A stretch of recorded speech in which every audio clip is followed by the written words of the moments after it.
ناظرین، ڈپریشن انسان کا دشمن ہے، ایک ایسا مرض جو انسان کی زندگی پر براہ راست اثر انداز ہوتا ہے۔ یہ اثرات تباہ کن ہیں کہ ڈپریشن کا شکار مریض بڑے بڑے کام تو کجا روزمرہ کے معمولی کاموں کو بھی بمشکل انجام دے پاتا ہے۔ ان تباہ کن اثرات کے باوجود ڈپریشن کا مرض پوری دنیا میں ایک فیشن کی طرح پھیلتا جا رہا ہے، جس کا نہ تو کوئی مداوع ہے اور نہ ہی کوئی ازالہ۔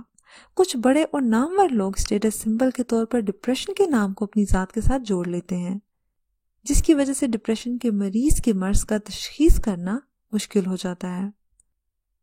لہٰذا یہ ضروری ہے کہ ڈپریشن کے بارے میں صحیح معلومات حاصل کی جائیں اور ان معلومات کی مدد سے خود کو اور دوسروں کو اس مرض سے نمٹنے کی ترکیب فراہم کی جائے۔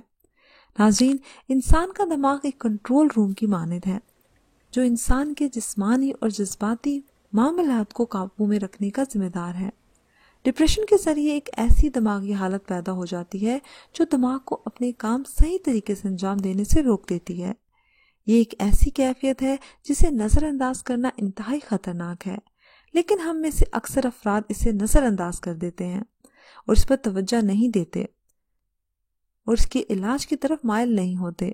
وجہ یہ ہے کہ لفظ ڈپریشن کے ساتھ بہت سی غلط فہمیاں جڑ گئی ہیں، اور یہ غلط فہمی ہی دراصل ایک غلط عمل کا راستہ فراہم کرتی ہے۔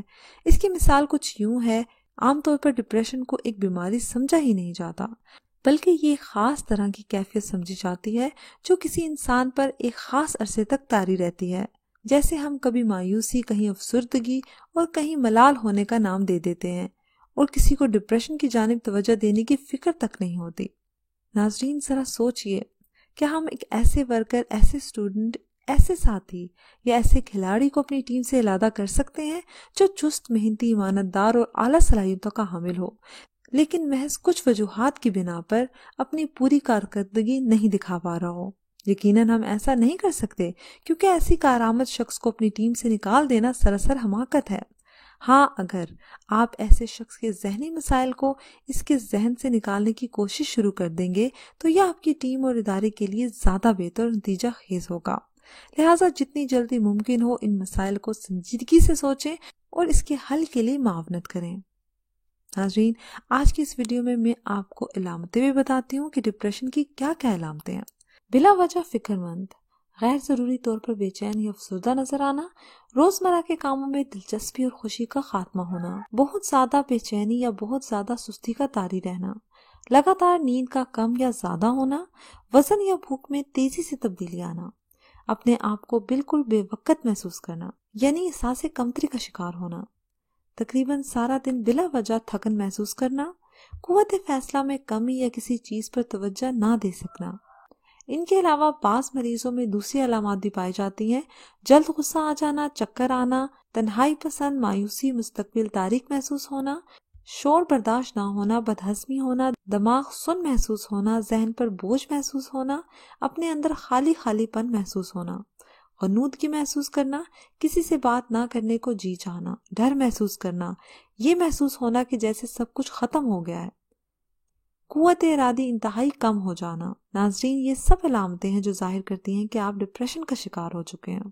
ڈپریشن سے بچاؤ کے لیے نماز باقاعدگی سے پڑھیں، یا حیو یا قیوموں کا ورد کریں، عفو و درگزر سے کام لیں، دوسرے کی رائے کا احترام کریں، زندگی میں میانہ روی اختیار کریں، انا کے خول سے باہر آ کے مثبت طرز عمل کو اپنائیں، جھوٹ اور غیبت سے بچیں، ظالمانہ رویہ ترک کر دیں۔ چلیں ناظرین، آج کے وظیفے کی طرف جاتے ہیں کہ کس طریقے سے آپ ڈپریشن سے نجات حاصل کر سکتے ہیں۔ ناظرین، ہمارا آج کا وظیفہ نہایت اہم ہے اور آپ کو یہ غور سے سننا ہے۔ آپ نے کرنا یہ ہے کہ یا قدیرو یا وہابو یا ودودو، ایک تسبیح آپ نے صبح پڑھنی ہے اور ایک تسبیح آپ نے شام کو پڑھنی ہے۔ اول و آخر آپ نے درود ابراہیمی 3 مرتبہ پڑھنا ہے۔ اس کے بعد آپ نے پانی پر دم کر کے اس کو پینا ہے۔ آپ خود دم کر کے پی لیں یا کوئی آپ کو دم کر کے یہ پانی پلا دے۔ ناظرین، میں آپ کو دوبارہ بتاتی ہوں، آپ نے یا قدیرو یا وہابو یا ودودو کی ایک تسبیح صبح اور ایک تسبیح شام، اول و آخر آپ نے 3 مرتبہ درود ابراہیمی پڑھنا ہے اور پانی پر دم کر کے آپ نے یہ پینا ہے۔ 21 دن تک متواتر ایسا کرنا ہے، انشاءاللہ تعالی ڈپریشن ختم ہو جائے گا۔ آپ کو چاہیے کہ اپنے آس پاس نظر رکھیں کہ ایک شخص جو محفلوں کی جان تھا، ہر کام میں پیش تھا، زندگی میں ثابت قدمی سے آگے بڑھ رہا تھا، وہ اچانک منظر سے غائب ہو گیا ہے، آپ سے ملنے سے کترا رہا ہے، فون پر بات نہیں کرنا چاہتا، ملنے بھی نہیں آتا۔ تو ناظرین، وہ ڈپریشن کا شکار ہے۔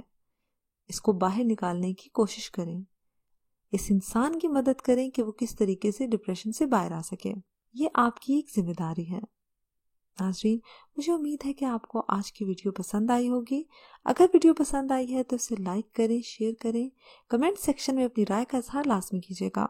اگر ابھی تک آپ نے ہمارا چینل سبسکرائب نہیں کیا تو اس کو لازمی سبسکرائب کر لیجیے۔ اگلی ویڈیو تک اجازت دیجیے۔ اللہ حافظ۔